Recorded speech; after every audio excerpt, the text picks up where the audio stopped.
Flex Zone Podcast, episode 371. We get it done. Only place giving you your sports how you want to when you need it. Big episode as always inside the man cave. Very, very special guest. We're talking Brittney Griner. We're talking Ravens. We're talking Commanders. We're talking about the political aspect as well of the United States releasing the prisoner out of Russia. What's next as well. That and so much more. Only on the Flex Zone Podcast. Make sure you guys hit that subscribe button, hit that like button, hit that bell. Let us know your thoughts on all the week's sports stories. The crew's here. Let's get ready to go live, y'all.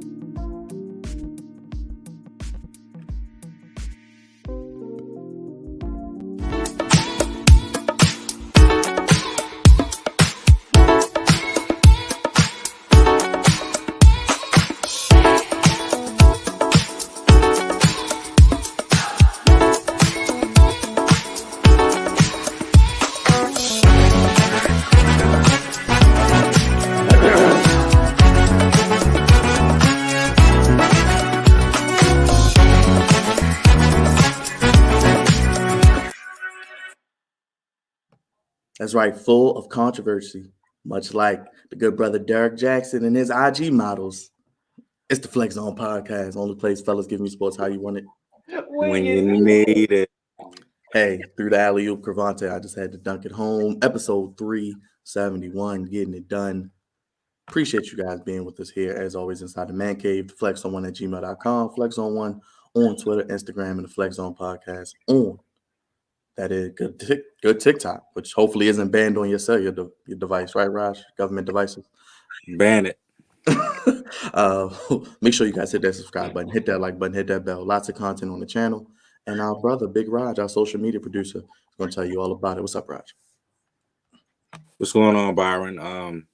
Glad to be back on the show. We did a couple shows this past weekend, man. We had the Ring of Honor live stream.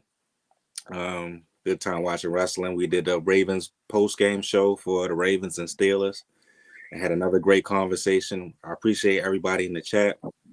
If you're new, please hit that like button, hit that subscribe button. If you're on YouTube, got a great guest coming up, one of Dre's favorite guys. I'm gonna let him introduce him. Can't wait to talk to this brother about the Ravens and the Brittney Griner being released from Russia. It's gonna be a good show, y'all. Very good show.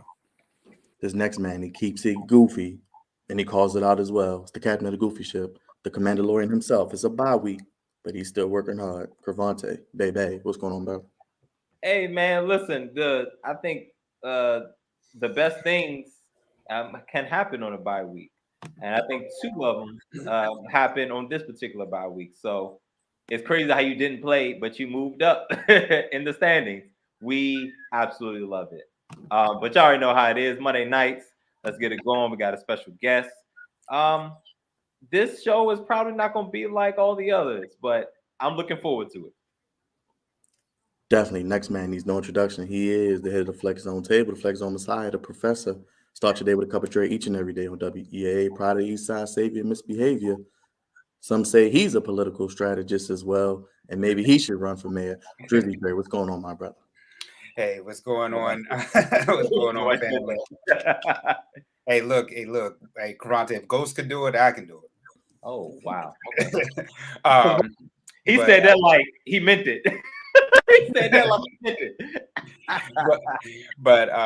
I'm just appreciative to be here, and we got a very special guest. I can't wait to have him on, and I'm excited. I'm really excited to have this brother. Well, Dre, I'm going to let you do the honors, but you can check out this brother on dmvdaily.news with his podcast. Drizzy, let the people know who we got so we can bring him up. All right. Our guest is a political mastermind. He knows politics in and out. I mean, this guy should have a doctorate in politics, how much he knows about politics. He should have a show on WEAA. He does a podcast with Mayor Dixon. And ladies and gentlemen, I'll bring to the stage, to the Flex Zone family for the first time, Hassan Giordano. Welcome to the Flex Zone. Thanks for having me, fellas. Thanks for having me. I like this. I like this film, man. I should have had y'all produce me and Mary Dixon's podcast. Hey, we're open to it. Let us know. Let us know. All right, absolutely. How you feeling, good brother? It's been a crazy week. Week of this week in hell, as we can call it. Oh, absolutely. Then y'all got me up way past my bedtime. So we're gonna say some crazy shit on here tonight. Well, this is the place to do it. The Flex Zone. Hey, unleash, let it out, my good brother. Let the people know how to keep up with you. How can they find your show? You talked about podcasts, things you do in the community. Oh, absolutely. They can go Facebook, YouTube, all that good stuff at DMV Daily News, or they can just put in hashtag Mr. Politics. All my stuff pops up. Real simple. I try to keep it simple. Yes, if you're in the chat, it's in there. So, check out every Tuesday from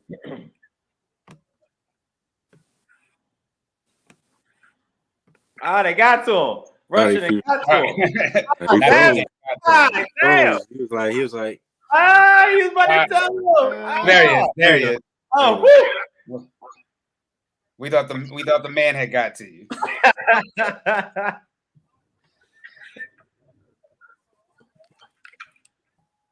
Can we hear him? Can we hear him? Are we good? No, we can't hear him. No. We can't hear you now. I'm going to come out and come back in. Hold on 1 second. I'm gonna try to add him back. Let's try to get him back in. All right, is that better? Okay, he's gonna come back in. But come back in. Yeah. Okay. DMVDaily.news. You can check him out. As Trey said, podcast with the former mayor, Shiela Dixon, as well. While we wait for him as well. One of the best mayors of Baltimore City. Oh boy. All right, here he is. Let's see. Here he is. He's back. There we go. There he's back. Man, goddamn Comcast, man. I know your struggle. But yes, DMVDaily.news. You say each and every Tuesday, correct? Every Tuesday, 6 to 8 p.m. Me and former mayor get it in. I heard that coming back on. Somebody said the best mayor ever. That is true. The best mayor of our lifetime. Hey, hopefully that'll be the mayor again.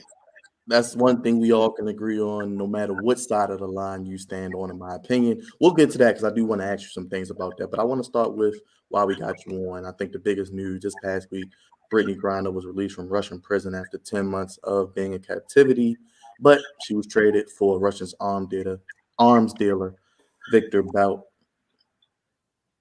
Nope. They got him again. Is it Comcast again, man? That good old Xfinity. That Xfinity Wi-Fi, man. Tear you up. Man, it helped me, man. That Xfinity. Nah. Before I had Verizon before. Verizon used to tear me up. Nah. You gotta get that Eero. The Eero Wi-Fi will change your life. Well, let's while we wait for Mr. Hassan, Brittney Griner was released from prison. Roger, I'm gonna start with you. I mean, since we do have political strategists on. Oh, there he is. Let's see. There we go. No, y'all probably like, man, this dude messing our whole. I don't know what. Hey, it's live, man. This is how it is. You got some great things to say, so they're trying to hold you down. But the Brittney Griner situation, we got to ask you about it. What is the political motive behind it? We know that the midterm elections just happened, hitting the 2024 presidential election. Is this all a political game at the end of the day? What is the motive behind it? Oh, it's always politics. There's always motives behind it. In this case, I think it was a perfect storm for Brittney. Number one, probably the biggest political force behind is the LGBTQ XYZ community, right? They came together in forces. Then you have the economic pressure, the WNBA, the NBA commissioners, people with influential money and power, so to speak, and our entertainers kind of coming behind Brittney Griner. And so that kind of put a lot of pressure on the Biden administration to do something. And, if it was somebody like one of us on here, we'd be over in Russia for the next 9 years, without a doubt, right? But I think that the economic push, along with the LGBT on the ground push, was just enough pressure to put on the Biden administration. I think, honestly, and I'm glad the sister's home, but at the end of the day, that was a very bad deal. That was basically America surrendering. We're a country that has always touted that we're not going to negotiate with terrorists. And in this case, not only did they negotiate, they pretty much gave in to, because honestly, and for that type of deal, Victor Bout, for those who don't understand. Oh, I think we lost him as he was getting right to the meat of it. He's going in and out, bro. That Comcast is kicking his ass. He's speaking my language. I'm loving this. Yeah, come on back, Mr. Hassan. Come on, come back. Come back. He's speaking my language right now. He's speaking truth. Yeah, when we get Hassan back on, I mean, he was the perfect guy to get on yes, he was. Talk about the meat and potatoes. You did the right thing, Dre. Good job, man. I commend you for this one. Go ahead, Raj, real quick. Your thoughts on the situation. Man, he was hitting the nail on the head, man. This was a terrible trade for the United States. I want Brittney Griner back as well, but not for no merchant of death. I mean, come on, man. This dude been selling arms all over Africa, all over other countries for the last 20 to 30 years. Causing havoc. And he has his own movie with Nicolas Cage, man. I mean, it's a lot going on with this guy, man. I think he was like the number one terrorist in all of the country at one point. And for him to, be for basketball. Now, Mr. Hassan, continue, man. I'm sorry. Continue. Can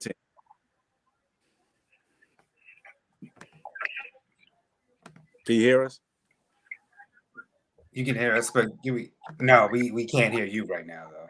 You're muted currently. Let's see. He's just muted? Yeah, he's on mute. Let me see. Oh, okay. Let's get him unmuted.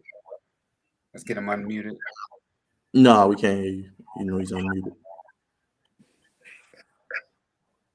All right. Once we get Hassan back on, so that way we can get into the politics behind Brittney Griner. Okay. But, like you said, man, I don't know what's going on, man. Out of trouble. We could just have you where you picked up off, man, when you said that this was the reasons why this was a terrible trade. Well, yeah. Victor Bout was a horrendous dude, right? This guy was responsible for, I wouldn't even say thousands, hundreds of thousands of deaths across this world and across the world, not just America. Of course, he was convicted for some of the things he did and that put American lives at risk. But for a trade-off, a one-on-one trade-off for Brittney Griner, I mean, that's basically like giving up Saddam Hussein for LeBron James, right? I mean, that just doesn't make any sense whatsoever. Now, my people tell me that are close to the White House and close to this reporting than I am, that there was more tariffs that went into this. There were more that's going to come, and it may be revealed to the public, it may not, but there was more to this negotiation just than a one-on-one trade-off, right? That America is supposed to get certain deals from Russia. And a lot of that has to do with the Ukraine war and what that means. I think some of the financial tariffs that we put on their country will start to be lifted soon if this stuff goes through. But at the end of the day, you even see dumb President Trump even say, I wouldn't even make that damn deal. Like, and he's probably one of the worst presidents we could ever, and he knew better than him. Now, I think he's lying when he's saying that he had an opportunity to make the deal to bring Victor Bout back to Russia for Paul Whelan, who should have came home. If we would have got Paul Whelan along with Brittney Griner, then I think a lot of people would have said, okay, that makes a little bit more sense. But I still don't think that would have been the greatest of deals, but it would have been something. This right here just shows that the president and the Democratic Party were willing to bow to the wishes of the LGBT community and the influence of the NBA, the WNBA, and the financial influencers that they're going to need come 2024. Now, Hassan, some people are saying this reminds them of a sports trade since it was kind of a one-on-one type of trade, and you said that it was a bad trade. Did America set a bad precedent with this trade? Oh, without a doubt, because again, we've always been a country that, has said and held strong to our principles. We're not going to negotiate with terrorists. And so for you to be able to, what other countries around the world are seeing from that is, we can snatch up one of those Americans, high-profile Americans. So let LeBron James or Lamar Jackson or one of them come around here to one of our countries, and we're going to detain them illegally for whatever purposes because we want so-and-so, freed from American prisons. And so if that happens, we're going to start to see a trend, and it's not going to be a trend that America is going to want to continue down that road. I mean, this set a very, very bad precedent internationally and domestically. And so I don't know if the Biden administration gets that, but you can best believe they're going to feel it in the long run. Now, of course, you have Putin trying to save face, saying that they're willing to deal for Paul Whelan and things of that sort. But clearly they know. They're laughing all the way to the bank because the Russian mob made sure that they brought their guy home, and they made sure that Putin made this deal quick, fast, in a hurry once they realized that they can do it for a one-off. So, yeah, this was probably as bad of a deal as the Denver Broncos bringing over that quarterback that ain't cooking no more. Russell. That had to have been the worst NFL deal. This has to be one of the worst political deals ever made. All right. With the release of Brittney Griner, now that Brittney Griner is back, do you see her doing basketball anymore? Or kind of do you see her maybe venturing off maybe with a tell-all book or anything of that nature?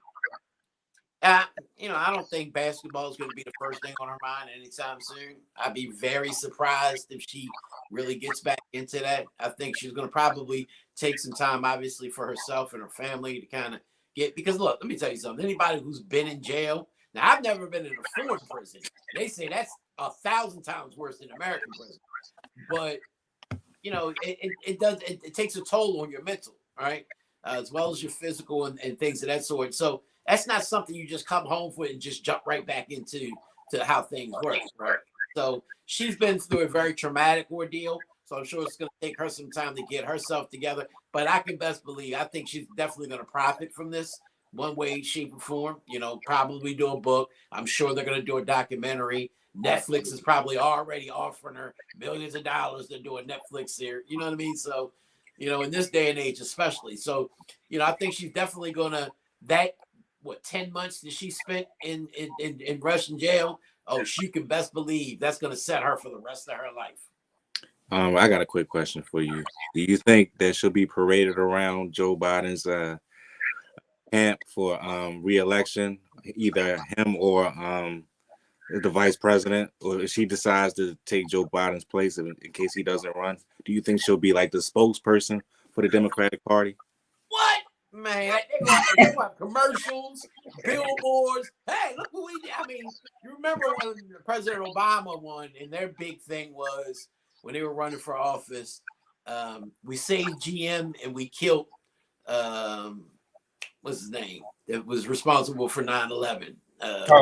Bin Laden. Bin Laden, right. That was their famous saying, save GM and we put it into Bin Laden.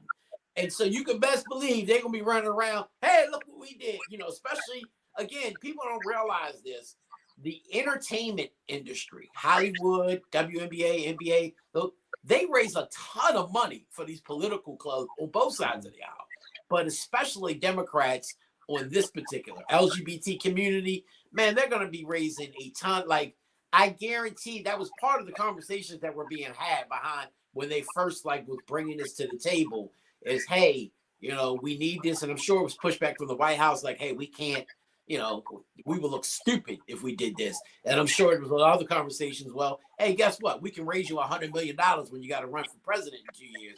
And then the whole will look stupid. We'll well, I'll look stupid for 8 years in office, right? And so I think those conversations were had way in the beginning, which caused the White House to take that, begin to really actively sell this as a real trade-off, right? And I think in the beginning it was just the president kind of, oh yeah, we're gonna look into it, but really wasn't that serious about it, because trust and believe, Putin they'd have gave her up in a heartbeat for about it, right?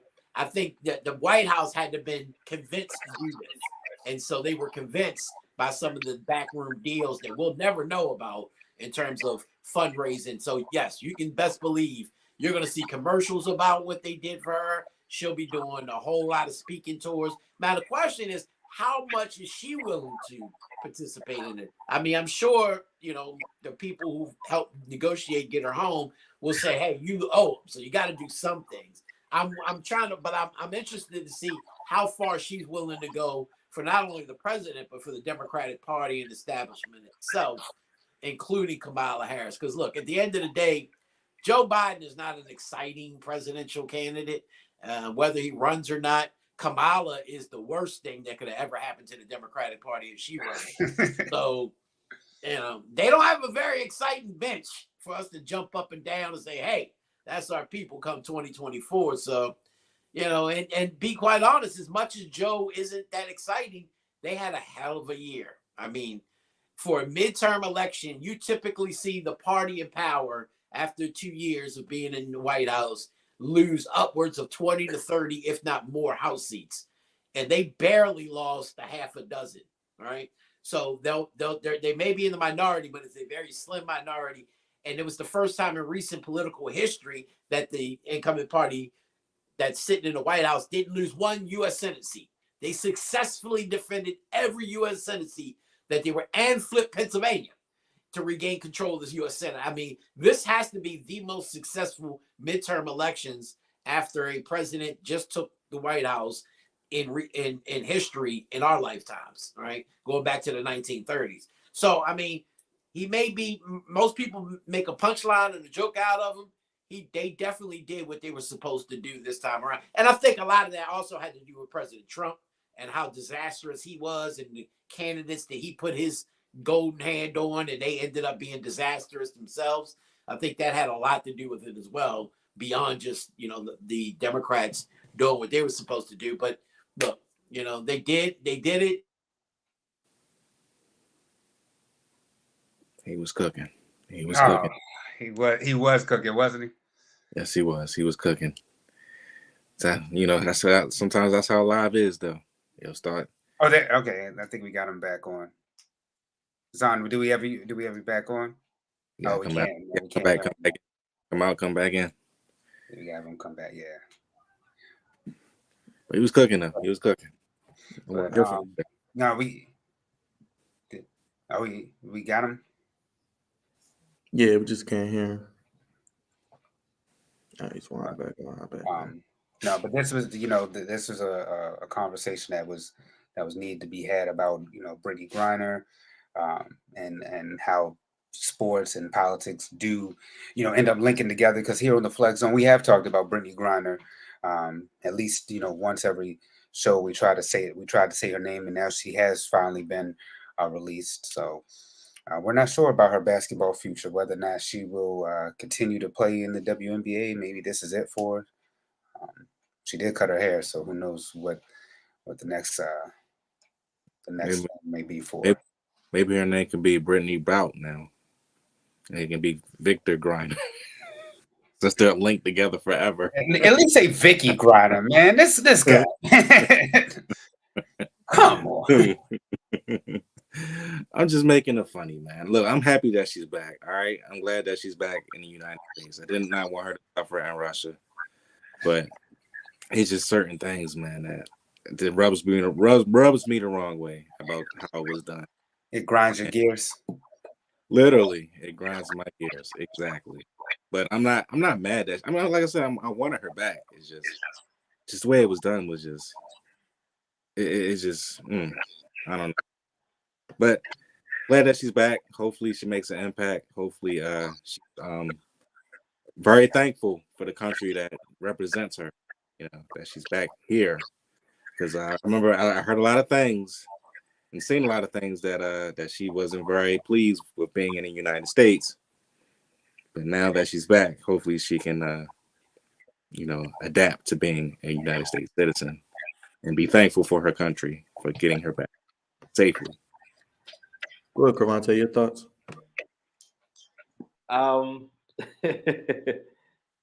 Looking back on it, it was all a part of the plan for Russia. Once it's and me, Raj, and the rest of y'all talked about it. you know, because you guys are very familiar and well engulfed in WWE, and we can see a lot of storylines that's happening before they happen. As soon as she got detained, and then they started doing the rumors of a possible swap, I was like, oh no, she's not gonna make it out of court. Court is not gonna do her no good over there. Like nothing. As soon as they started talking that goofiness about swapping, trading, I was like, oh yeah, she gonna get it. They're gonna slap her with a felony, and they're gonna trade a felon for a felon. That's what they're gonna do. Like we all saw that coming. Now, maybe not as quickly, but we saw that coming. Because now it's like, all right, felon for a felon, what's up? Now, and I don't even know, like, what would her status be in America? Like, as far as the charges, yeah, she's probably gonna have any charges.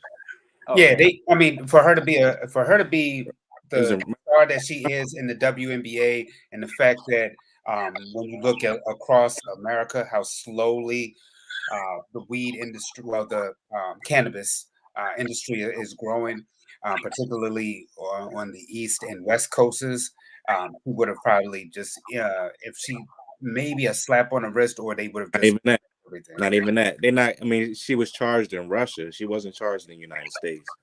And I thought he was saying if it was here. I thought that's what he was saying. No. I was saying, like, does any of that translate? No, it does. It doesn't. No, she doesn't have. She's good. She's good over here. She's good over here. But if she was to go back to Russia, she could probably get charged again. Take her down.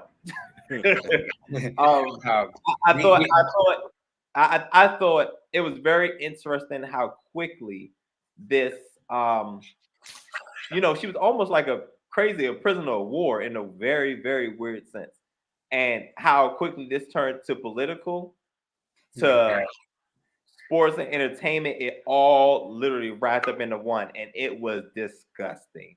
Absolutely disgusting. And glad she's home. But goddamn, I'm telling you right now, you know what I'm excited to see? And Mr. Hassan alluded to it. I'm trying to see the chucking and jiving that she's gonna have to do for this here Democratic Party. I can't wait. I can't wait to see the chuck, because listen, this is the ultimate you owe us. This is the ultimate you owe us. So I can't wait to see, because like I said, they probably give her a little break, but then over the course of the next 2 years, oh man, she's gonna be all over the place. She's gonna be shuffling her feet, shuffling and jiving, and no basketball. This all feet. Damn. Well, let us know on the poll. Vote on the poll. Let us know your thoughts about the Brittney Griner situation. Let's switch gears. Let's talk Ravens. We did a post-game show yesterday, Raj. I'll get your thoughts. Ravens beat the Steelers after 4 straight losses to the Steelers. I did pick the Ravens, myself and Dre. 16-14, but their second-string quarterback was playing for their first-string quarterback, and they ended the game with their third-string quarterback, and the second-string quarterback is in concussion protocol. Raj, if you want to give your thoughts on the win and your thoughts on the Tyler Huntley situation and what the Ravens might do at quarterback, short week, playing on Saturday. I'm happy that we won. I'm happy that we won the game, but I don't have high hopes for this team, and I haven't been having high hopes for this team this whole season. Going into the season, going with a rookie, a second-year wide receiver that hasn't proven himself, and a bunch of other wide receivers that haven't proven themselves. It feels like it's the same old with this team. They're just happy to be, a pretty good team to make the playoffs and hopefully win a playoff game and go home. And then what the sad thing is, Byron, that's exactly what Steve, what's the dude's name from NFL Countdown, the Hall of Fame. Young? That's what Steve Young said today. That's exactly what he said. He said they're just happy to just, win a couple games, make the playoffs, maybe win a playoff game and go home. And I mean that, and that's exactly what the game looked like yesterday. They were just happy to win. I mean, and the game before that with the Broncos, they're just happy to win. Or the game with Carolina, they're just happy to win. I'm tired of just happy to winning these games and us struggling against lower class teams. Don't get me wrong, a lot of these teams have great defenses, but it's just like at a point in time, it's like, do you really want to win a Super Bowl, or are you just happy to be a contending team to make the playoffs? And that's the exact feeling I got yesterday. I was stressing it in the post-game show yesterday that this team needs a wide receiving core badly. We talked about it all year. We talked about it before the season began. We stressed about it at the trade deadline. When is this organization going to wake up and help their quarterback? They helped the defense to I don't know how many ends, and they still giving up touchdowns at the end of the game. Still could have lost this game going into yesterday against the Pittsburgh Steelers. If it had been a 7-point game or 8-point game, they might have had to go into overtime or lose in the fourth quarter. I'm just sick of this. I'm sick of this train, man. This train is going nowhere. We know where this is going at. They might win next week against the Cleveland Browns. I mean, they might beat Atlanta. They might beat, a couple of these teams, but we all know if they make the playoffs, they might, either win a division or not, but they're going to go home eventually because they don't have the talent on the offensive end at the wide receiving position, the most important position a quarterback needs to win the Super Bowl. They don't have that. And they haven't developed Lamar Jackson enough to see what he can do with top-tier wide receivers, which is also a tragedy. But that's just how I feel, man. I mean, hopefully we can get it done, but I don't know, man. I know you ain't talking about my Ravens. I'm talking about your Ravens. You ain't talking about them like I that. am. Yes. That's exactly what I'm talking about. Yeah. Hassan, what are your thoughts about the Baltimore Ravens right now? Oh, we won in the Super Bowl. Ain't no question about that. I don't know what these haters about. Look, let me tell you something. Since week 9, since we got Roquan Smith, right? The defense has allowed the fewest rush yards in the entire NFL, 55 yards, the second fewest points per game, and the second fewest touchdowns, period. Right? I mean, say no more. The defense is coming together. Look, I agree with you. The offense don't look that goddamn great, right? I don't know where they got that out of crackerback jocks. I don't know what's happening with that offense. But if we can run the ball in December in playoff time and can play defense, we're going to be all right, man. We're going to find out somewhere. But this is my thing. You're right in the sense that they throw the ball all over this defense. Like, had we not intercepted them 3 times in the red zone, any other team, we wouldn't have. Yeah, we'd have lost that game too to Pittsburgh. So I ain't gonna front. I love my Ravens. I'm gonna say we ain't gonna make it out the first goddamn round. I mean, we can't beat Buffalo looking like. Damn sure ain't beating Kansas City looking like that. I actually, if the playoffs ended today, they would host Miami. I actually think they could beat Miami. It would be cold. Tua's arm is a little. I think they could win that game. Now after that, I don't know, but. How you feel about the contract with Lamar? Is it time for him to get paid? It is, but not $250 million. First of all, Cleveland was stupid as shit for giving Deshaun Watson, of all people, that type of money. That dude ain't never proved he can do nothing, let alone except, do what he does on the massage table. But other than that, I mean, come on, man. That dude. So he messed the whole game up. I'm not mad at Lamar for wanting his money. Because he looking like, hold on, this dude ain't, I'm the MVP. I was the MVP. I done took these dudes to the playoffs. My record is way better than this guy's. And y'all gave him this. I need this. But if I'm the Ravens, I'm not giving you no goddamn 200. You can't even stay the whole season these past 2 seasons. You can't stay healthy. So, and I'm looking, if anything, I'm giving Roquan Smith the contract this year. You better not let him go because him and Queen have proven they are the best linebacker duo in the entire NFL. And they only been playing together for 4 or 5 games now. So imagine when they really start gelling. I'm going to give him a contract this offseason. And if Lamar ain't trying to come down to like 160 guaranteed, and then if you stay around and you earn some stuff, we can get you up to 220, 230. Cool. If not, then we just gonna franchise you. And if you still ain't gonna come around, then I'm gonna get 1 or 2 first-round picks and a whole lot of money. I mean, I'm gonna hate to let it go. I don't think the Ravens want to. I mean, think about if you go to the stadium. I'm a season ticket holder. Every time we go to, it's nothing but Lamar jerseys. I got them in every flavor upstairs. Right? And Lamar is the Ravens. Without Lamar, who's the go-to? I got a question for you real quick. Now, you said you're a season ticket holder. The last couple games, man, how was that atmosphere? Oh, it was garbage. Let me tell you, the last game I went to, not this past game, but the last game we went to, me and my homeboy went to the game. We were talking about old times and hitting on the girls next to us for the first 3 quarters. Like, we wasn't even paying attention to the game for real. It was, hey, yeah, oh, hey, yeah, they did something. Okay, whatever. Going back to, you know what I mean? Like, we weren't engaged at all because it was garbage. Now, the fourth quarter is when it kind of lit up and they finally did some stuff and we were kind of, tuned in. But, yeah, I can see why they're starting to get more and more tickets because before, when I went to try to be a ticket, you had to wait on the waiting list. I waited for years to finally get that. And then all of a sudden it came open and we were able to do it. Now it's like, you can easily get it. You can call down Ravens right now and get some season tickets. And I don't get that. When Flacco was here, y'all were selling out. But now you got Lamar and they're just not really selling tickets like that. Like, I don't know. And maybe it's because of games like this. I don't know. But shit, when we had Flacco, he wasn't like we were lighting up the scoreboards or anything. But yeah, these past couple games, you're right.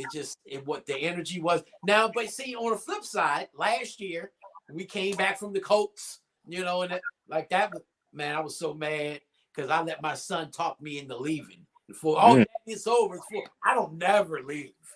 And I'm like, all right, yeah, you're right. We getting blown. Boy, I was driving home so goddamn fast listening to the thing on the radio. I got home and saw them come back. I was hot that I didn't get to see that. But the Kansas City game, that was, even though it was like the first, second game of the year, that felt like a playoff atmosphere. And we won. Those games are electrifying. And then you have games like these past 2 or 3, and it's like, damn, I spent my money on that crap. I'd rather sat at home and watch that. Mm-hmm. Yeah. I just think they need a philosophy change. I mean, to be honest with you, we've been saying it this whole show, not this whole show, but this past off season. Them not getting some more weapons for Lamar Jackson, them getting rid of Marquise Brown in the offseason, Rashad Bateman being a question mark going into the season. And a lot of talking heads saying that, well, Buffalo has Stephon Diggs or the Miami has, Tyreek Hill or Philadelphia has AJ Brown. The Bengals have Jamar Chase and Tyler, Higgins and all these other guys. It's just like, who is the go-to guy for Lamar Jackson besides Mark Andrews, who's a tight end? Who else is he going to throw the football to? But see, here's my criticism with that.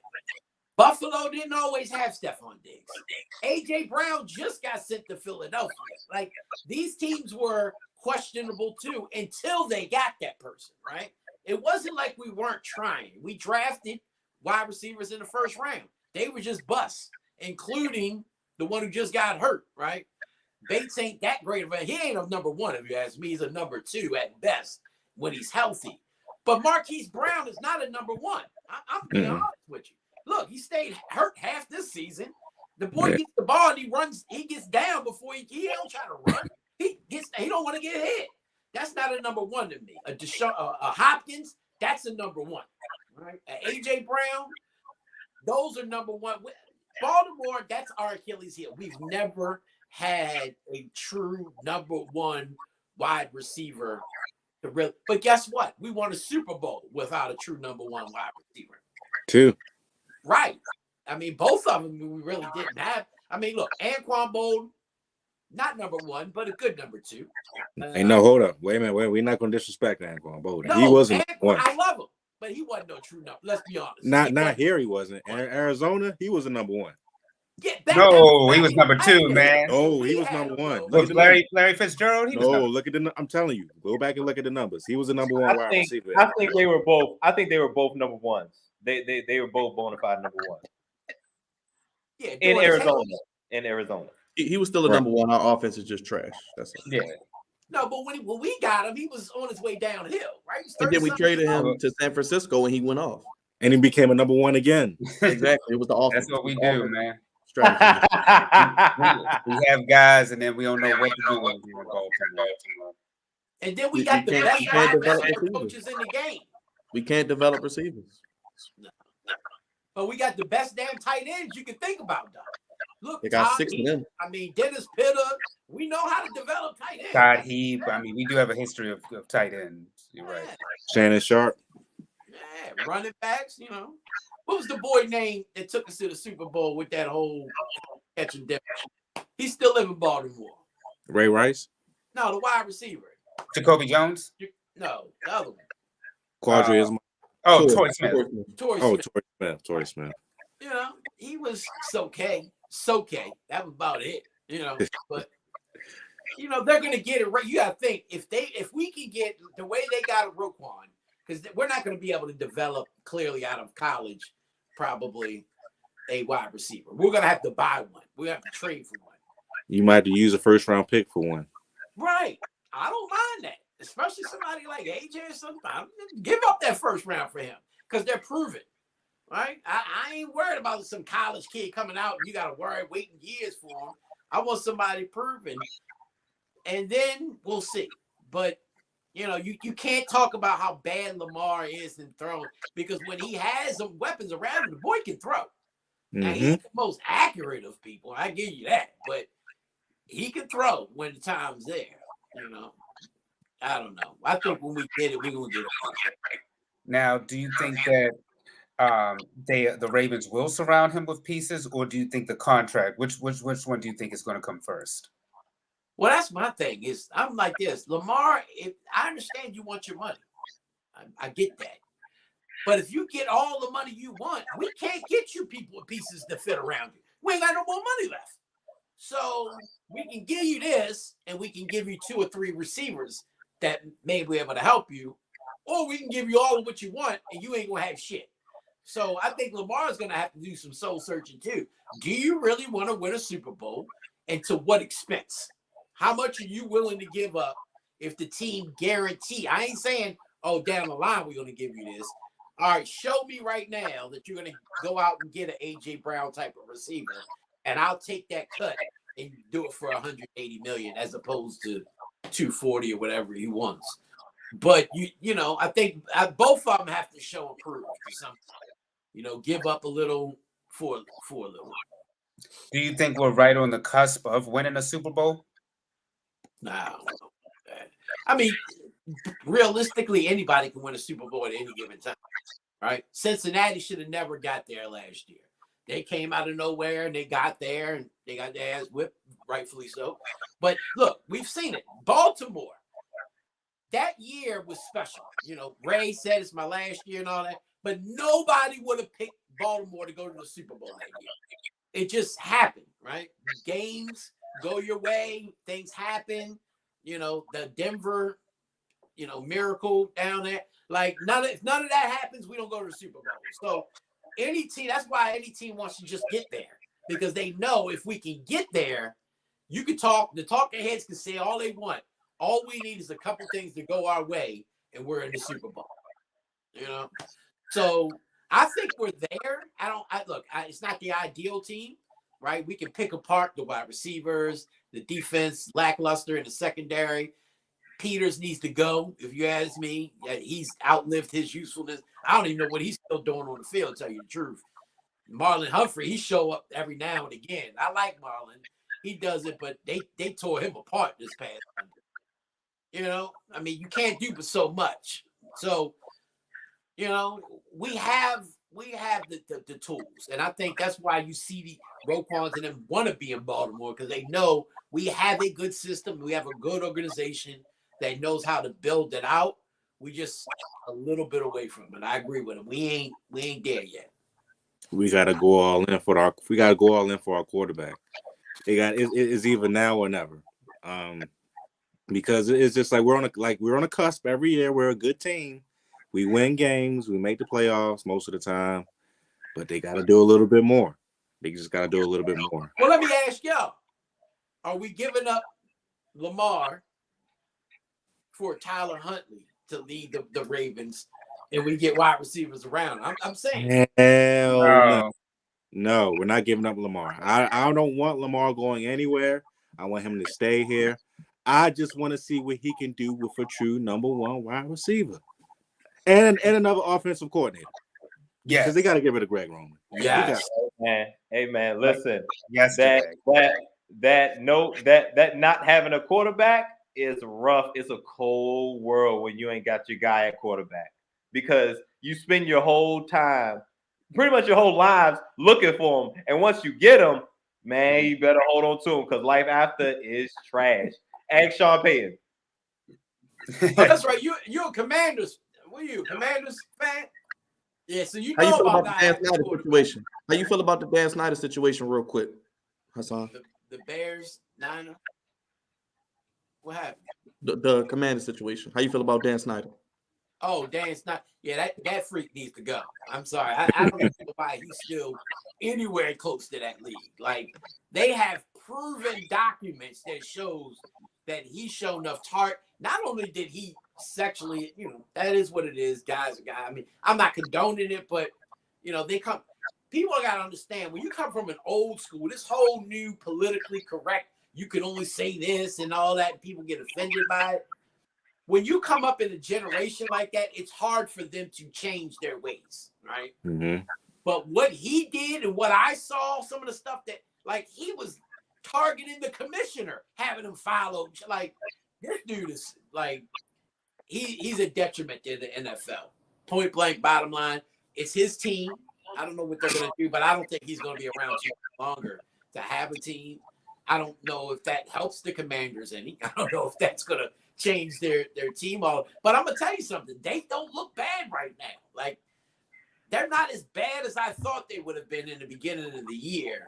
And I think they found a little, edge and flow. I got them getting to the playoffs. I don't think they probably won't get out anywhere near in the NFC, where they need to be this year. But I think they have a good core to see where they can go in the future. And Dan Snyder just doesn't need to be that person leading them into the future. They need to have a black owner, you ask me. Bring in Gordon and Johnson and them. I want to get your thoughts on the Deion situation as well. Him going to Colorado from Jackson State. Are you feeling like black people need to calm down and let the man be great? Hell yeah. Look, man, this man is getting his money. Like, he did everything he could for HBCU. Their team wouldn't have been nobody without him, right? HBCU.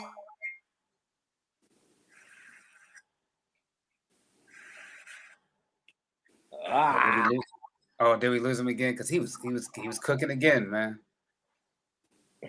Yep, we lost him again. It seemed like when he started cooking, that's when the man don't want him to to be great. Go ahead, Dre, your thoughts on the Ravens real quick. Get your thoughts on it. Like Rod said, I mean, honestly, it's the same old. I'm happy that we were able to get a win, especially with our quarterback being out. These next couple games, the Ravens should be able to win. We already said that we thought that this team would be about a 10 to 11 win team when the season started. So they're right on the trajectory of it. We just don't want the Cincinnati Bengals to win this division, though. That is the worst thing that could possibly happen with Ravens Nation if the Cincinnati Bengals do win this division. They're a very dangerous team, on the road. But I think that hopefully we can win, when it comes to this.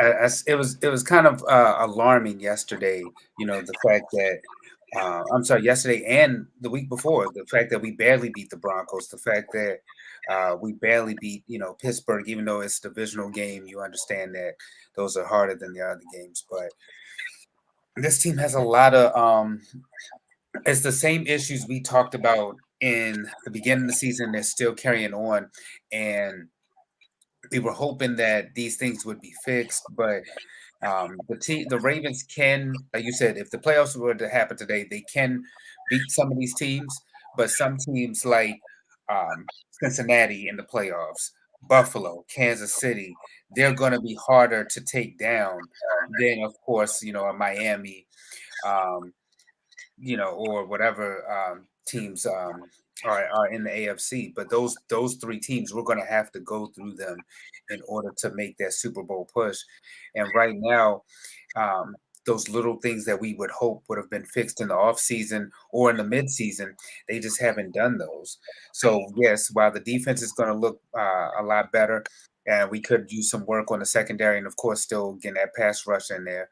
The offense, we still got to work on the offensive line, and we need some receiver help. You see what happens when people have receiver help, such as, to me, right now, Jalen Hurts is the MVP of the NFL right now. So you see what happens when you get him help, such as A.J. Brown. You draft Devontae in Buffalo. You see what happens when you gave Josh Allen, Stephon Diggs.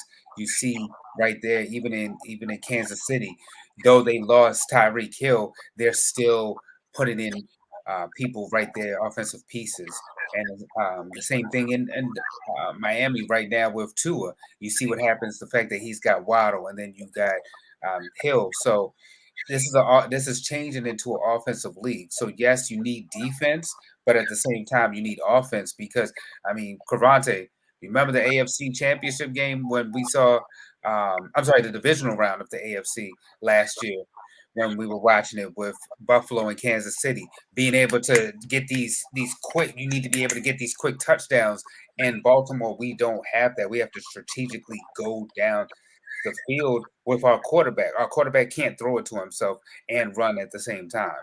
So we're good, but we're not great enough, I think, to compete. And I think it's also a disgrace too, because it hurts Lamar Jackson that he can't be in the conversations. Because yes, he's a blockbuster quarterback, but they don't put him in the same boat as Justin Herbert, a Patrick Mahomes, a Joe Burrow. Jalen Hurts this year. Everybody's raving about him. So we should be in the mix because we do have a damn good quarterback. And like you said, Crevonte, when you have that guy, you want to keep him because that quarterback, he doesn't come around often. The biggest example of that right now is Green Bay. Green Bay lucked up and had Brett Favre and Aaron Rodgers back to back, but teams just don't get that. Right now with the Commanders, with the Commanders, you guys are in search of a quarterback. So, and it's one thing to have that. It's one thing to have, you guys have Tyler, but he's not. We all know he's not the guy to get you to the promised land. He can get you to the playoffs. Yes, that's fine and dandy.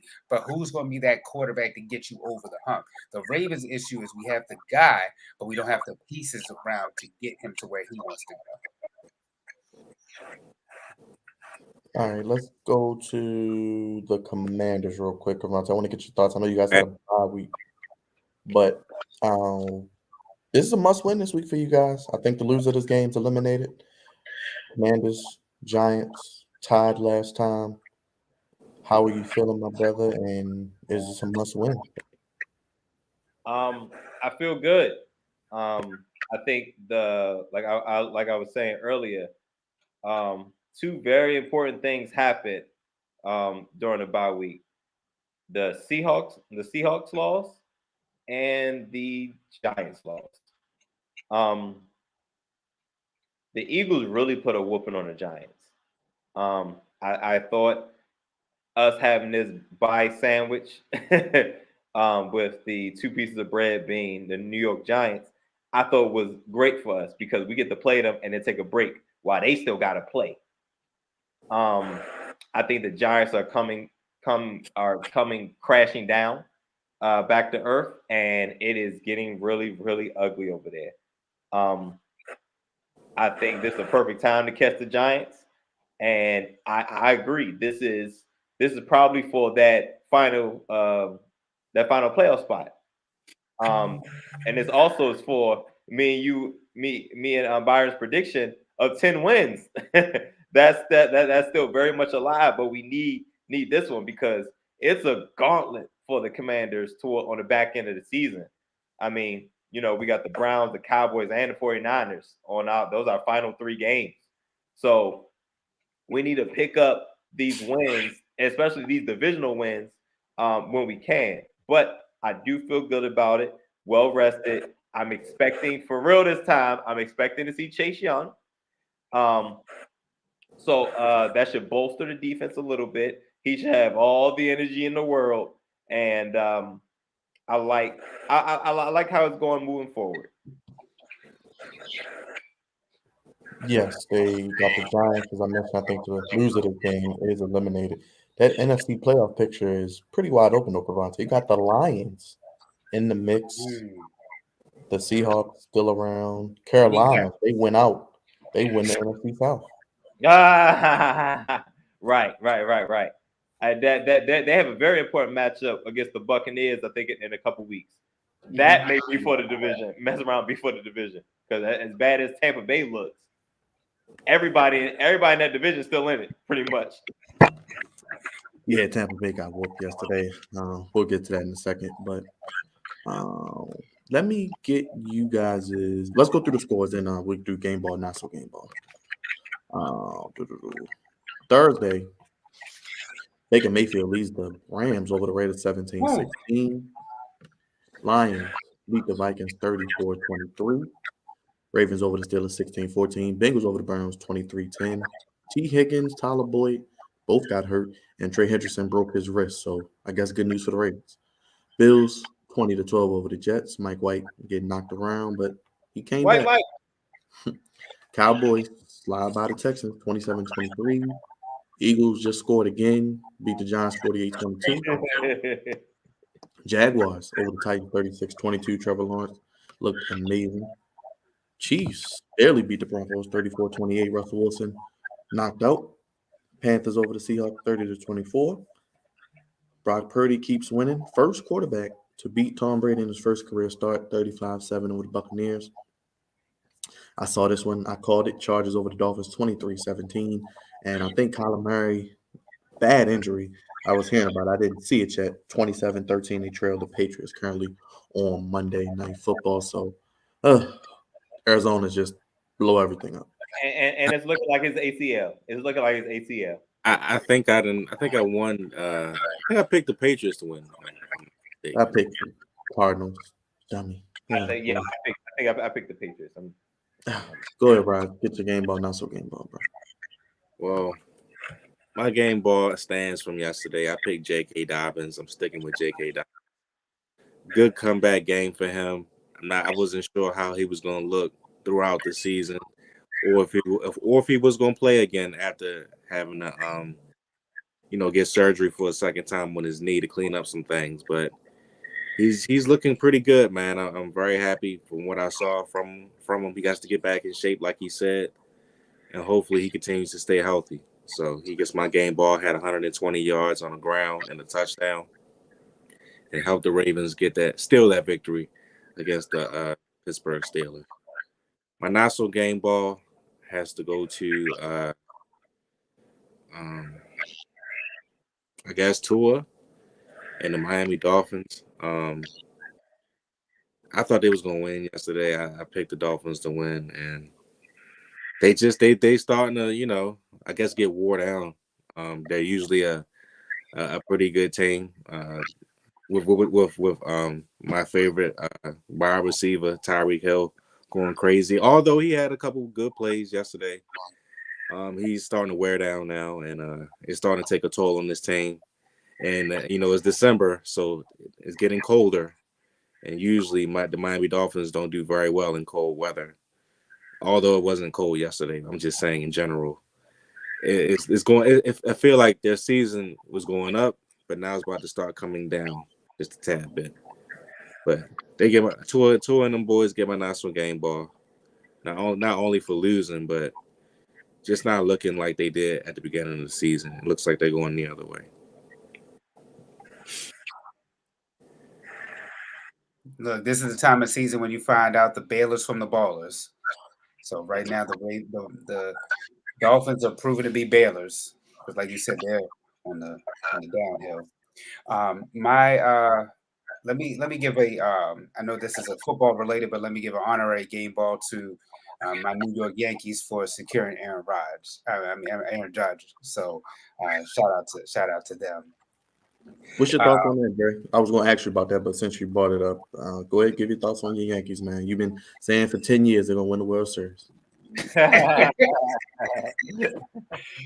You know, it's actually going on 13, brother. But real quick though, I just let me chime in with this real quick. I think that everybody was talking about the Yankees, whether or not they would pay Aaron Judge, but Aaron Judge actually lucked up over a couple of big names out there. Let me give y'all some of these names. Bryce Harper signed a 13-year, $370 million contract. Manny Machado signed a 10-year, $300 million contract.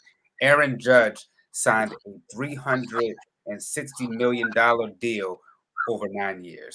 So not only did he get the bag, but he got it at less time.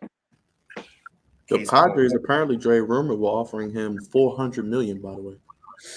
And you know what? That might have been true, but then at the same time, that could have been a strategy on Aaron Judge, because there were rumors saying that he was going to go, and then next thing you know, at the last minute, Yankees give him a deal, and he signs it. So it could have been some media games between the two parties back and forth. So either way, they got their guy, and it would have been just like the Ravens. It would have been foolish to give him up.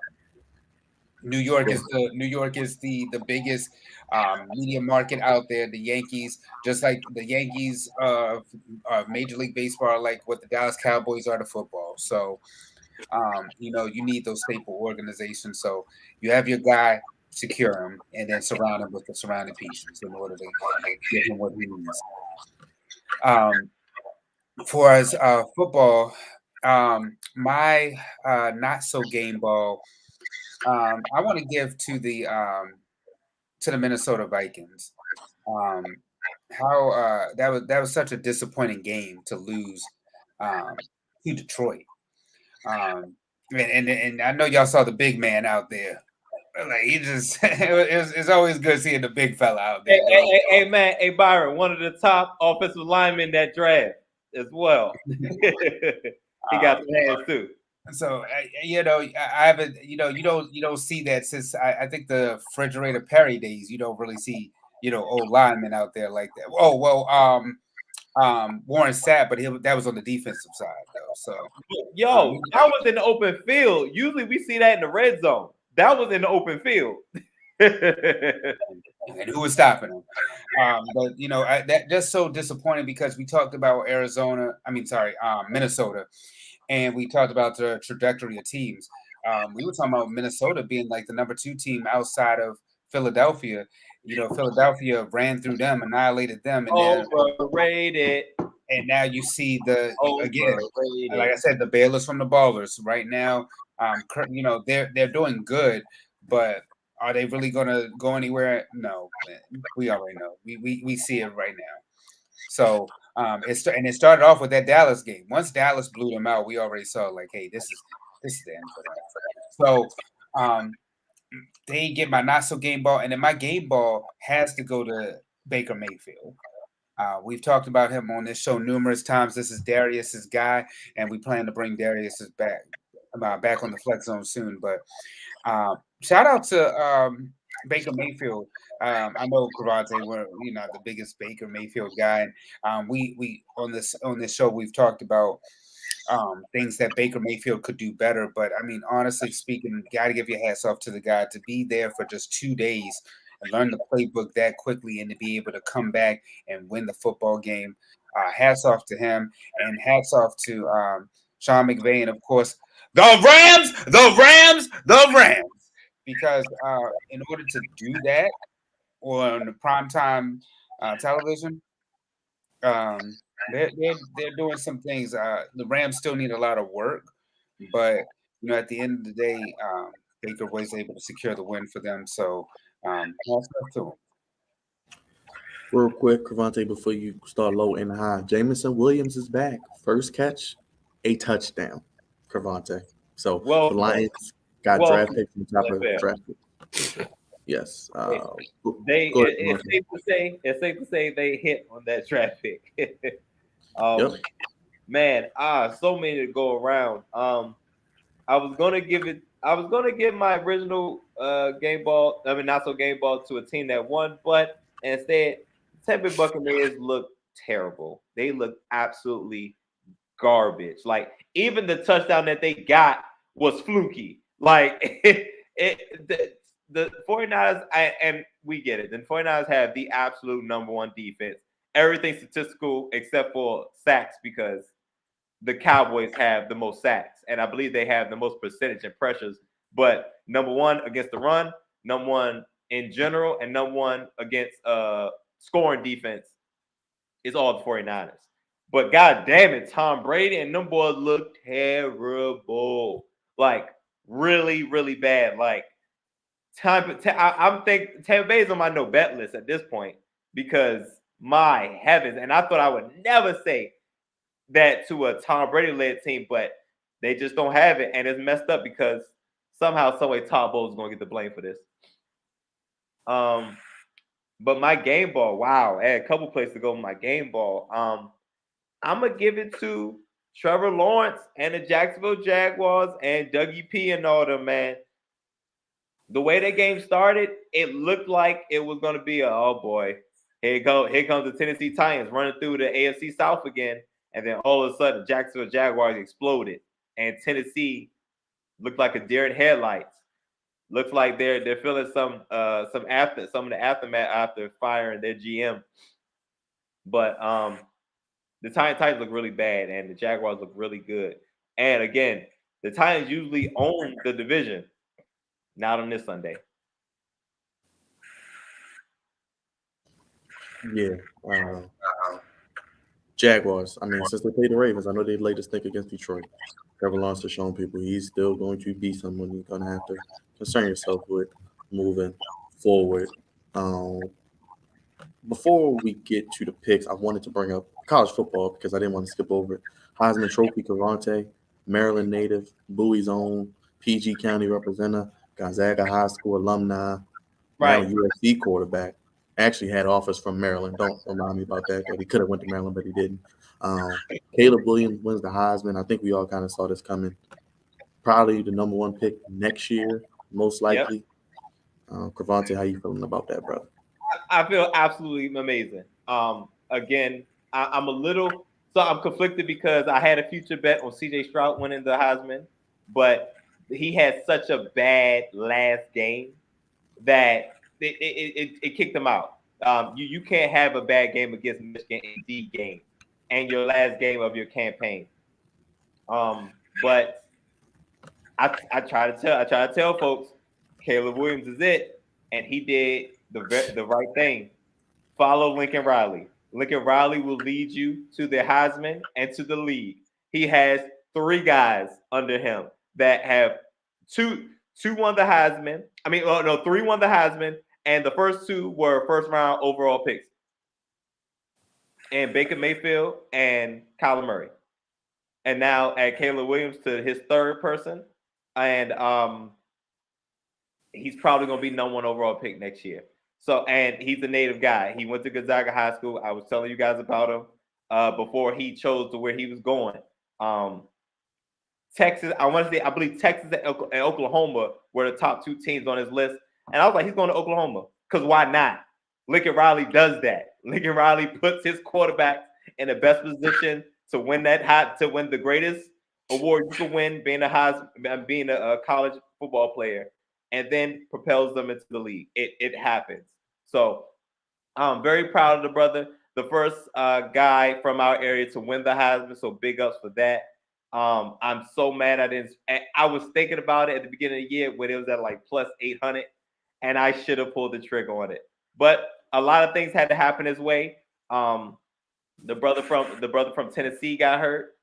CJ Stroud had a terrible last game, and I think he did enough. He didn't have a great last game either, but I think he did enough along the way. Had quite a few big games this year, and his defense was not great. But Caleb, he showed who he was, and he got a lot of comparisons from Patrick Mahomes. Well, compared to Patrick Mahomes, which is not bad company to be in. But yes, congratulations to that young brother, and hell, he got an opportunity to win it next year. Real quick, I'm sorry. I just want to get your thoughts, Crevonte, on the football playoff. I don't think Michigan's losing to TCU. The game is really going to be Georgia, Ohio State. That's what I'm looking at. I think whoever wins that, how you feeling about going against Georgia? I don't like it. I'm not going to hold you. Do not like it. Georgia has been quite dominant all year, like they've been in the past couple of years, but I don't like it.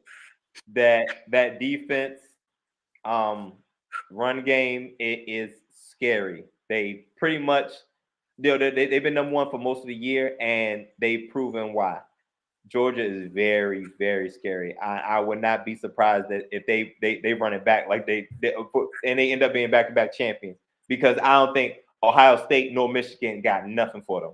Nothing. Go ahead, bro. I was just going to say, damn, man, I wish I would have put some money on Caleb, man. Hey, listen, Dre, hold on, before you go, Dre and Byron, what did I say this year? I said USC got a great chance to get into the playoffs this year because of how good Lincoln Riley is and how good Caleb Williams is. Like I said that, but in me saying that, I don't know why I didn't do it. Well, I think sometimes you can be right and wrong at the same time. So I thought that they were about a year away, and you thought they were right there. And had they just won that last game, they would have been in there. But I don't think that, like you said, a thing is. It's sports. A bunch of things have to happen in order for things to work out for somebody. Hats off to that brother. Because I saw like midway, I was like, you know what? I think he's gonna win it. And sure enough, he won it. It would be awesome if he won back-to-back years. But no matter what, next year we all know that he will be the number one draft pick. And like you said, wherever Lincoln Riley goes, you just know that he produces quarterbacks. On offense right now with USC, they're really good. It's just the defense just can't stop a nosebleed right now. So that's the only Achilles heel right now from USC getting to the next level. As far as college football playoffs, I would definitely, even though Georgia looks like the favorites to win it all, I would love to see Georgia and Michigan winning it all. That's what I would love to see if possible. Just because I want Harbaugh to get that, I want him to finally get that championship. The fact that he's in the playoffs and has been able to beat the Ohio State a couple of times now just getting him that elusive championship. So that's who I'm rooting for. But if you ask me, I would think that Georgia would win it all. Crevonte, I actually like Ohio State. I think Ohio State has a chance. They have something Georgia hasn't seen, and that's receivers like this. Marvin Harrison Jr., Jackson and Jabba. They got NFL caliber receivers. And if they can give Stroud some time, and Ohio State's defense isn't that bad. I don't think Stu Bennett is that good. I don't know. I think it's gonna be. I think whatever the spread is, I would put some money on Ohio State. I agree. He's not that great. He doesn't blow you away with anything, but I think and I don't think all the wide receivers are playing. I feel like somebody said they were sitting out. I hope that was a rumor because you're in the playoffs. This to make your last little push. Yeah, for the draft. I feel like if this wasn't the playoffs, all right, cool, sit out. But since you in the playoffs, I think this is a good time for you to stake your claim and how good of a wide receiver or whatever position you play, because everybody's gonna be watching. CJ Stroud wants to be the number one pick. You can solidify that because it's him and Bryce Young right now. So I think you can put them over top, and a win over Georgia would all but solidify it. In my opinion, even despite what happens in the championship game, I think if they can find a way to beat Georgia, I think CJ Stroud is the number 1 overall pick. Crevonte, you saying that reminds me of I can't remember the game that Justin Fields had, but it was in the playoffs, and Clemson.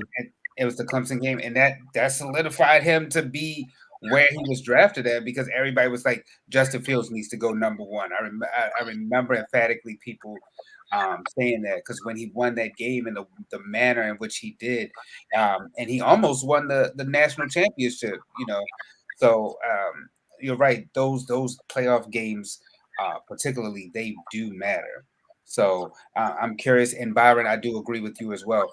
I think that Georgia can be beat. People are acting like Georgia's this juggernaut, but they can actually be beat. They do have some holes right there with that team, so it's not like they're not unbeatable. They just look like it right now because they have been able to beat their competition, but there's still some holes there where, like you said, it's possible for them not to win it. And I think it would actually be good too if it opens up college football. If they don't win it, like I said, I think it would be a greater story having somebody like a Michigan win it all. So we'll see, and I'm really curious to see what the playoffs will be in a couple weeks.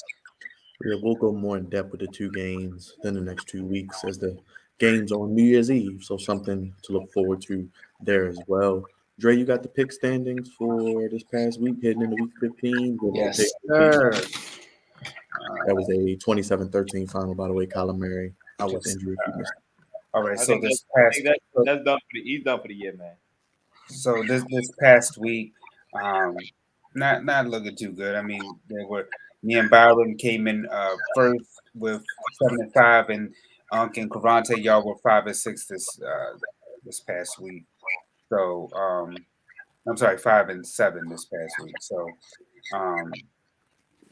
y'all were right. That's, and let me see where everybody else. Unc, you're ahead of everybody by 3. Well, you're up by me on 3 games. You're in first place. I'm in second place. And then Crevonte and Byron, y'all are tied.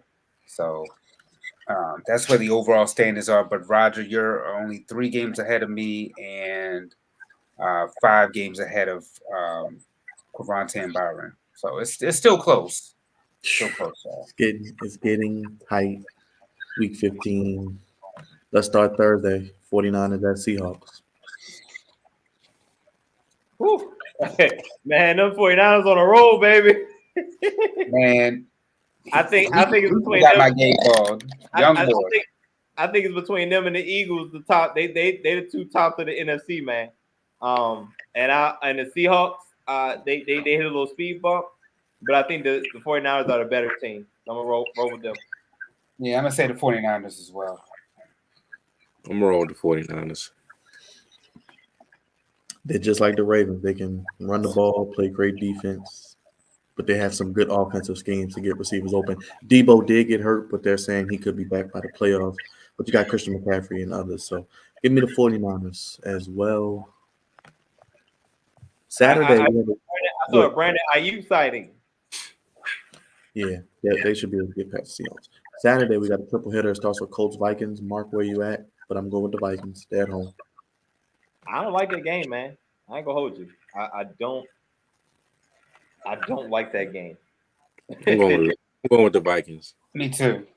But I mean, I have to go with the Vikings, but I don't like that game at all.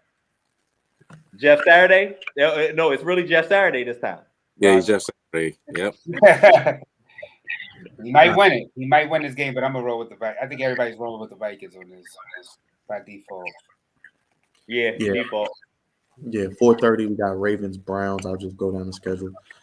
Ravens possibly with their third string quarterback.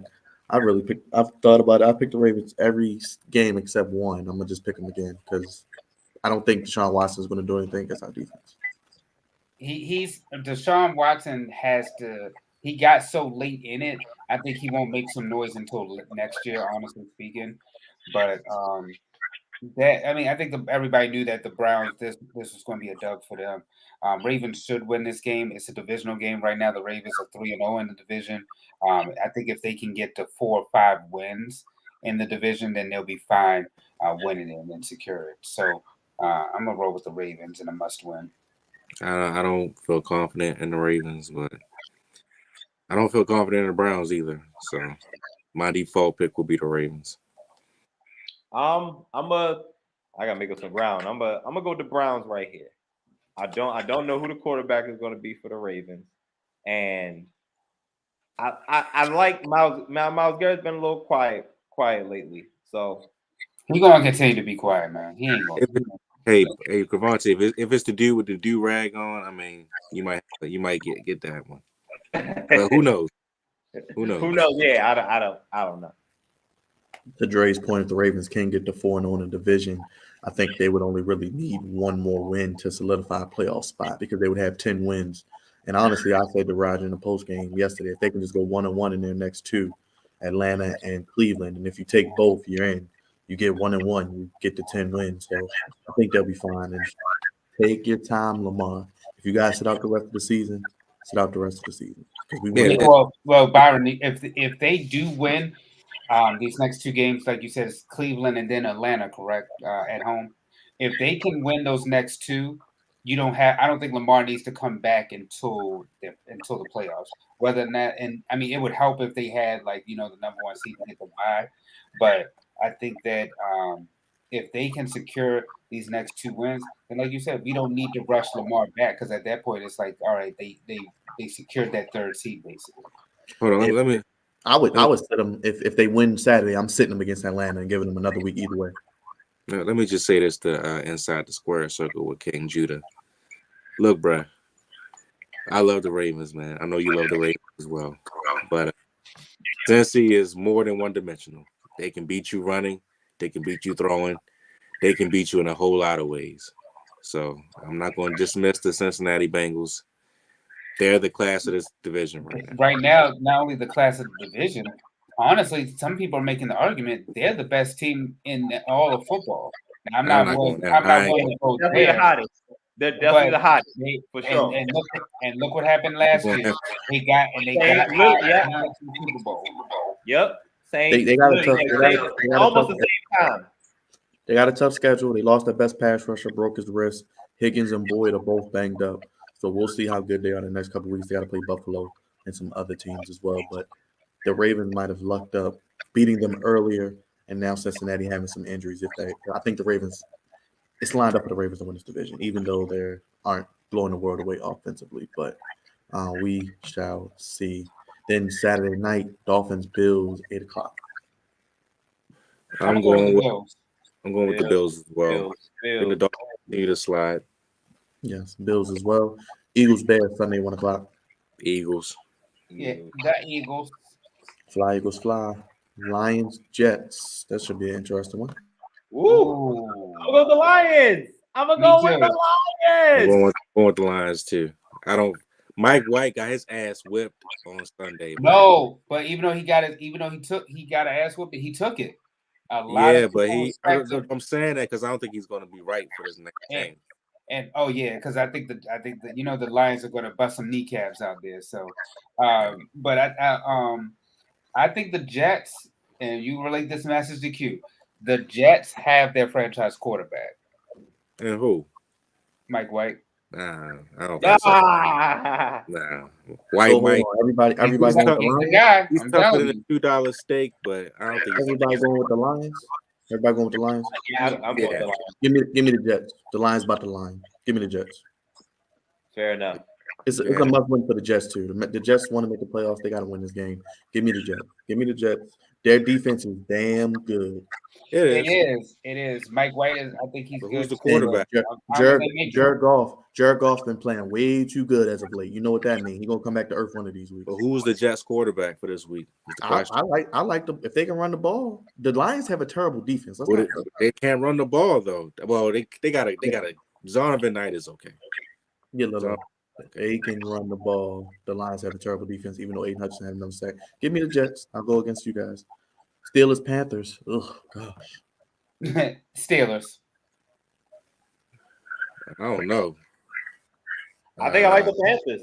I like the think Panthers. No, no. I'm sorry, I forgot. Carolina is. I don't know. This is tough because Going with Carolina. the Steelers. You don't want to see Mike Tomlin under 500, but then at Yes, the you same do. time, Panthers. I do. Panthers need this win. I'm gonna go with I'm changing my mind. I'm going with the Panthers. They need this win because if they win out, they make the playoffs. So We need to see him have his first losing season for it to be he real. already got that. He ain't winning out. If he loses one more game, he got that. So he's going to have his first losing season, as I predicted for the season. Give me the Panthers as well. Steve Wilkes. He might try to get that job, a black coach. He's doing all right, man. And nobody's talking about it. He's doing really well. yeah. So everybody's going with the Panthers. Yeah. Panthers, yeah. He got done wrong in Arizona, so good to see him back. The Chiefs, Texans, this gonna get ugly. Oh, Chiefs. Yeah, everybody knows. We already know what time this is. Yeah. Falcons, Saints, Desmond Ritter making his NFL debut. Falcons, Saints. Ooh. Oh God. It's a tough game. I'm gonna go with the Saints. I'm gonna roll with the Saints too. I feel like this would be the game. If I pick against the Falcons, they win. Give me the Falcons. I'm gonna go with Ritter. Give me the Falcons. Yo, I think I'm going with the Falcons too, yo. Yeah, give me the Falcons. Cowboys, Jaguars. Crevonte. Put a couple dollars on the Jaguars this week because I'm going with them not only to cover but to win. Cowboys look a little vulnerable. Going to Jacksonville. Trevor Lawrence is going to eat that defense up. No Trayvon Diggs possibly as well. They struggled against the Texans. If they struggle against the Texans, and you already seen the Jaguars beat the Ravens, they're looking on the up and up.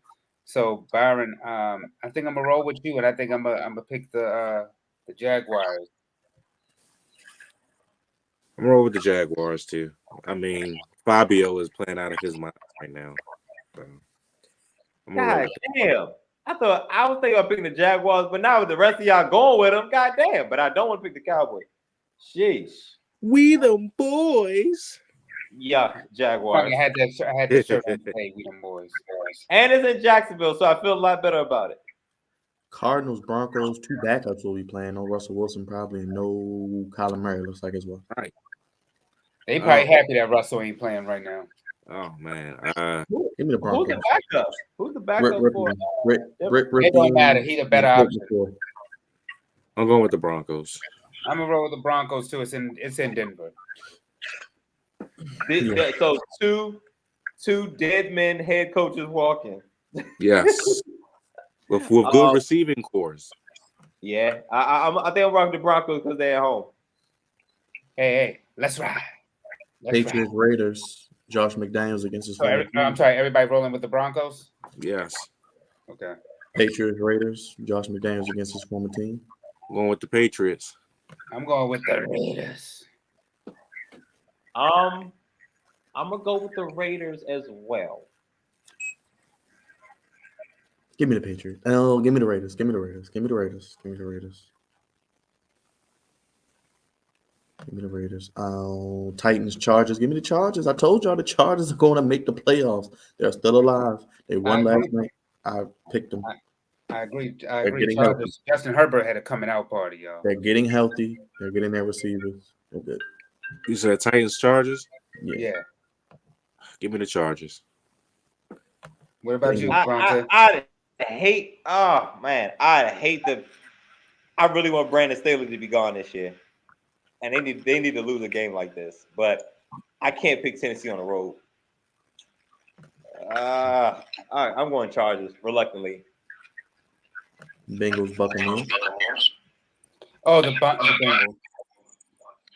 Bengals. Yeah, listen, guys. Say the Panthers win and the Buccaneers lose, they're tied. Jesus. Of course, I'm going with Joey Badass. Sunday Night Football. The world will be watching as the Giants come to Landover to play the Commanders on Sunday Night Football. Crevonte, prime time, off a bye week. It's a must-win, baby. Come on, give me the salute. I like it. Go Commanders. Must win. And then Rams Packers on Monday. So everybody rolling with Washington? Yes. Yeah, we're going with Washington. And Rams Packers on Monday. Ew. Yuck. Yuck. Packers. I get the Rams on my no bet list, so Packers. Yeah, give me the Packers as well. I'm gonna roll with the Rams. The Rams. The Rams. So you're both rolling with Baker Mayfield. Okay. Gotcha. Good luck, brother. Good luck, brother.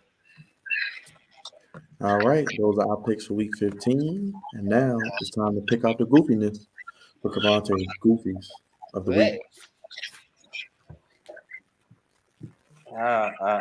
It's that time again.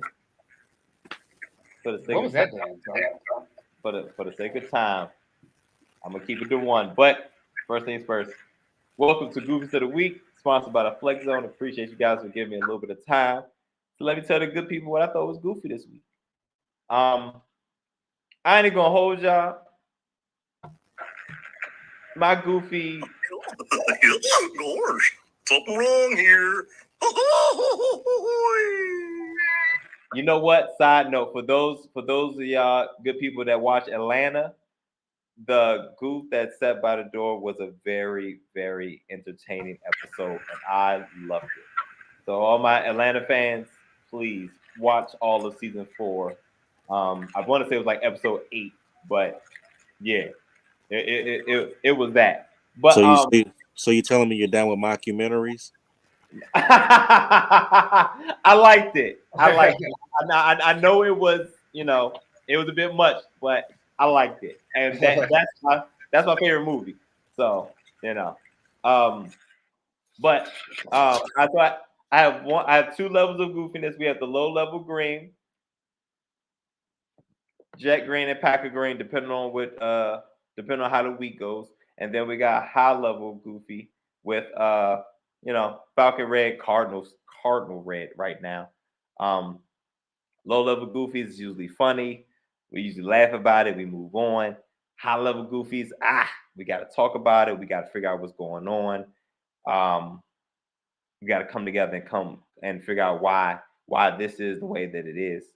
And my one high level goofy this week is I've been holding on to this one since the game, and it was Thursday night, man. As Dre would say, the Rams, the Rams, the Rams, the Rams. Except this wasn't the Rams. This was no Cooper Kupp. There you go. No Cooper Kupp. No Matthew Stafford. Yeah, and Aaron Donald hasn't been playing up the par. Jalen Ramsey hasn't been playing up the par. This was not those same Rams. And then the Raiders, as Dre says also, came to town and pretty much was in control, most of the game until the end. Those are the ones that hurt the most. And this is definitely a slight to Josh McDaniels. It's just some coordinators that should not be head coaches. It is what it is. You were a better coordinator than head coach. And matter of fact, New England is screaming for you to come back home because they don't know what they're doing, Mac Jones. They don't know what they're doing, Mac Jones. But Mac Jones won 10 games last year because of you. Nobody's going to say nothing about it, but you're an offensive guy and you're damn good at your job. Running the whole team, not really your thing. Especially the offense being so lackluster, and which is being like the Raiders have gotten off to a lot better starts, but they finished terribly. Oh, they finished so bad. So bad. And they got Derek Carr, who's is a decent quarterback and arguably the best receiver in Devontae Adams. And on the defensive side, they got Crosby on the D-line and Chandler Jones on the other side. So they got a nice pass rush. But goddamn, there were so many mistakes made in this game, especially down the stretch. defensively, just my gosh. Why was that young boy on Jefferson on that final touchdown pass? Why? Penalties after penalties after penalties. The Raiders very, very, very undisciplined, which they really been all year. But in crucial moments, they were very, very, very undisciplined and had the nerve to let goofy Baker Mayfield down the field twice, 2 touchdowns in the fourth quarter for y'all to lose. Absolutely absurd. Absolutely absurd. I can't believe I picked them this week, but just absolutely absurd. That was a meltdown. That's what we call a meltdown, guys, from the Raiders. And I know Josh McDaniels not going to go anywhere, but it's just some coordinators that need to remain coordinators. Him, Nathaniel Hackett, and we could go down the list. But yeah, the Vegas Raiders, the crazy meltdown to Baker Mayfield, who just got there on Tuesday.